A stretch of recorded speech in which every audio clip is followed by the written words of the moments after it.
হরে কৃষ্ণ। সকলকে কৃষ্ণ প্রীতি, শুভেচ্ছা এবং অভিনন্দন জ্ঞাপন করে আজকের ভিডিওটি শুরু করছি। চলে এলো মহাপবিত্র পুরুষোত্তম মাস, যে মাসটি আমরা প্রতি বছর পাই না। অর্থাৎ প্রতি বছরের 3টি পুণ্যদায়িনী মাস রয়েছে, যেটি হচ্ছে বৈশাখ মাস, মাঘ মাস এবং কার্তিক মাস। তো এটি প্রতি বছর আসলেও প্রায় 32.5 মাস পর পর একটি অধিমাস বা পুরুষোত্তম মাস আসে। তো এই পুরুষোত্তম মাস কবে থেকে শুরু হচ্ছে? 16 তারিখ নাকি 17 তারিখ? তো সাধারণত ইংরেজি ক্যালেন্ডারে বা আমরা যে ক্যালেন্ডার ব্যবহার করি, এসব ক্যালেন্ডারে রাত 12টার পর থেকেই একটি পরবর্তী দিনটি শুরু হয়। কিন্তু বৈদিক যে ক্যালেন্ডার, সেই হিসেবে একটি দিনে শুরু হয় সূর্যোদয়, অরুণোদয়কাল বা ব্রাহ্ম মুহূর্ত থেকে। স্বাভাবিক হিসেবে সূর্যোদয় থেকে, কিন্তু বৈদিক শাস্ত্রের সিদ্ধান্ত অনুসারে ব্রাহ্ম মুহূর্ত থেকে, অর্থাৎ সূর্য উদয়ের 2 দণ্ড বা 1 ঘন্টা 36 মিনিট আগ থেকেই ওই দিনের শুরু হয়।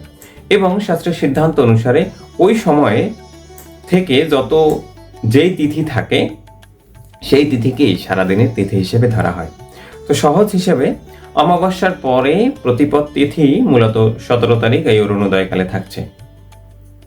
তো যদি আমরা সেই হিসেব করি, তাহলে 17 তারিখ থেকেই এই মহাপবিত্র পুরুষোত্তম মাসের শুরু, অর্থাৎ 17 তারিখ একেবারে সকাল থেকেই। এখন প্রশ্ন হতে পারে যে 16 তারিখ কি আসলে এটা করা যাবে কিনা? 16 তারিখ করলে যে সমস্যা আছে এমন না।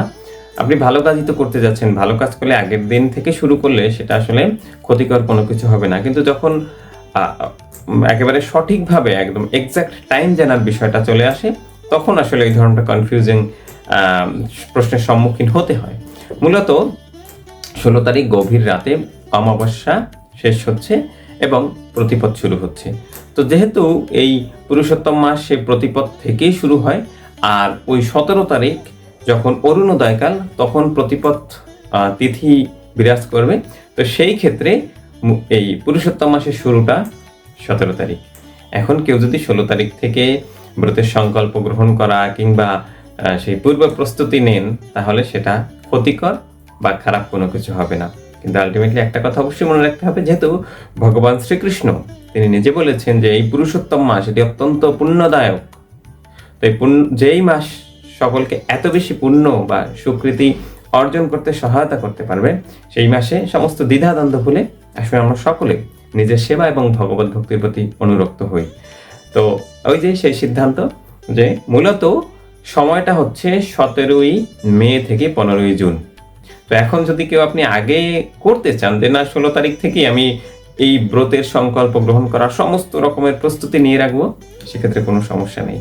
আর এখানে এত কনফিউজড হওয়ার কোনো কিছু নেই, কারণ এখানে এমন কিছু করা হচ্ছে না যেটা খারাপ, নেতিবাচক কিংবা পাপকর্ম। তাই যেহেতু পুণ্যকর্ম, সেহেতু আগে থেকে শুরু করলেও কোনো সমস্যা নেই।